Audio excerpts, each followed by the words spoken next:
Okay, I've gotten some requests on how I make my sausage gravy and biscuits, and I don't ever use a recipe. So what I do is I start with this amount of sausage, just one of the little logs, and then I start out with it on medium heat.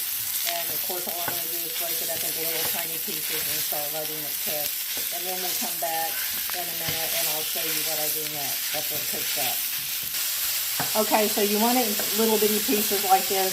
Some people like a little bit of chunks in it, and some people like it all down in little pieces. What you want to do is make sure you're all done with that, like that little red right there. You want it completely cooked,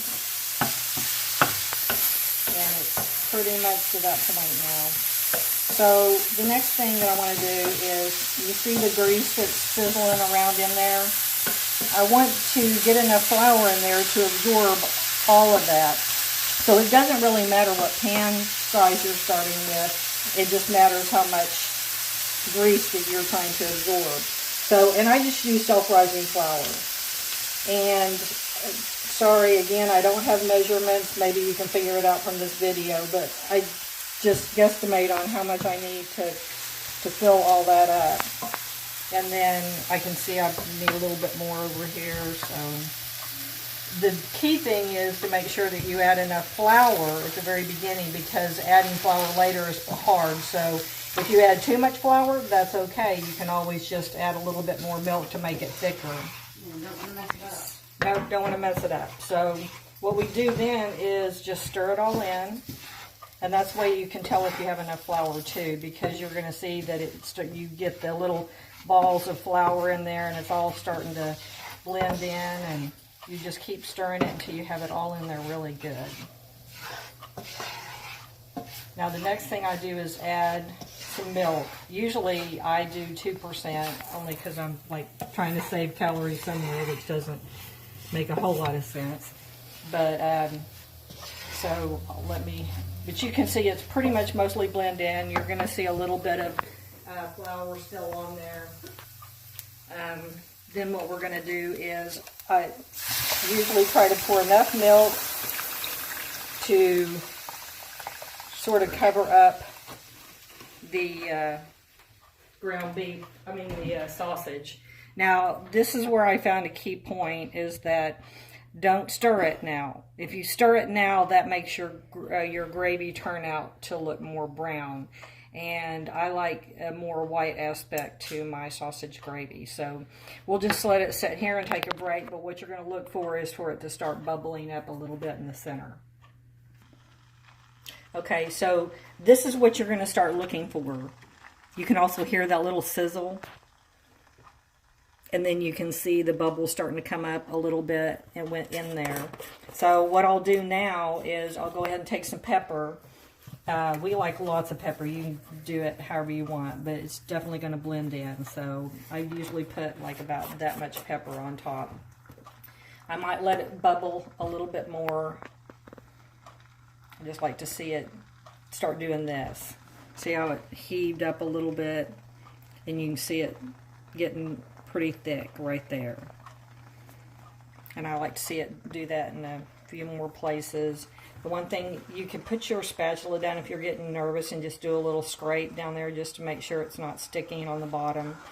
And then you just start stirring everything slowly. What you're trying to do now is just sort of let the grease that absorbed the flour sort of mix slowly in with the milk, and that's what starts creating your gravy for you without making it brown. So this is, and now what you're going to do is you pretty much just slowly, you can stop a minute, let it start bubbling a little bit.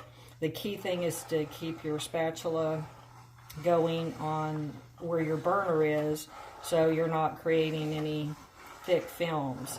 Now this whole time I've been fixing the gravy, I've kept it at a certain particular temperature. Now's when you might want to turn it down to a low heat. So on my stove, that's going to be about, I went from about a 7 to a 3. And then you want to keep moving your spatula. Now you can see it's really starting to go, and you want to make sure that it doesn't stick. That's the key thing, because that's when you're going to get like a thin, long strip of brown film, and you don't want that in your gravy. So, and that's why I turned it down, because that'll keep that from happening then too. So this is all you do at this point, is continue to stir it and mix it up, and you can see it getting thicker. So what you're going to do at this point is you're wanting a little bit of the moisture to boil out so that it does get thick and it turns into gravy. Now this is where you can have a couple of things happen. When it turns out perfect, it's the right thickness, you're done. Another thing that can happen though is that it's not getting thick enough. So you need to keep stirring it. Just let a little bit more of the moisture boil out. Don't try to add more flour to it, because then you're just going to get a pasty flavor. And then once you keep stirring it, and the other thing that can happen is that it gets too thick because it's boiled out a lot of the water. That simply means you didn't add enough milk at the beginning. That you can add more of. So all you would do is stop at this point if it's getting too thick, and you can add a little bit more milk and then stir it a little bit more. And you're just going to want it to start getting gravy thickness. This is what you're starting to look for. You want it thick enough so that if you go to pour it on your biscuits, that it's going to stick nice and good. So this is pretty much how you make it. This is sausage gravy. That's all you have to do. Okay, so as you can see, now we definitely have that gravy thickness. And so what you want to do is make sure you turn off your burner now, because you don't want it to get too hot. You also don't want it to burn or anything else like that. So now that you have it at the right thickness, now don't worry if you forget to turn off the burner. You can always just move it off the burner. You just want to remove the heat at this point, because it's at the right thickness. And so my burner is still a little bit hot, because unfortunately I'm on an electric stove. So what I'm going to do at this point is go ahead and just slide it over to another burner. So I've totally removed the heat. And I don't put this in a different dish. I don't do anything like that. We serve it up straight from the pan. So that's it.